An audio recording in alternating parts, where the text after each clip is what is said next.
नमस्कार साथीहरू। यो चाहिँ मैले चाहिँ तपाईँलाई के गरिरहेको छु भने गाडीको स्टिङ समाउने तरिका के यो चाहिँ मेरो आफ्नो तरिका सिकाइरहेको छु है। कतिले के गर्नुहुन्छ नयाँ सिकाउँदा यसरी समाउने अनि यस्तो यस्तो गरेर स्टिङ समाएर काट्ने भनेर सिकाउनु हुँदो रहेछ होइन।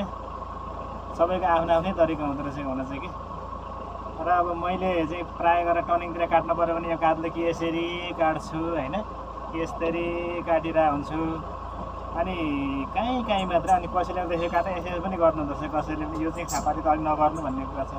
धेरै जसले काट्ने तरिका देखेको यसरी काट्नु हुँदो रहेछ, मैले पनि यसरी नै काट्छु। अनि फेरि फर्काउनु पर्छ, यस्तो गर्ने यो गर्ने फेरि यता ल्याउने यस्तो गर्ने यसरी काट्ने रहेछ क्या।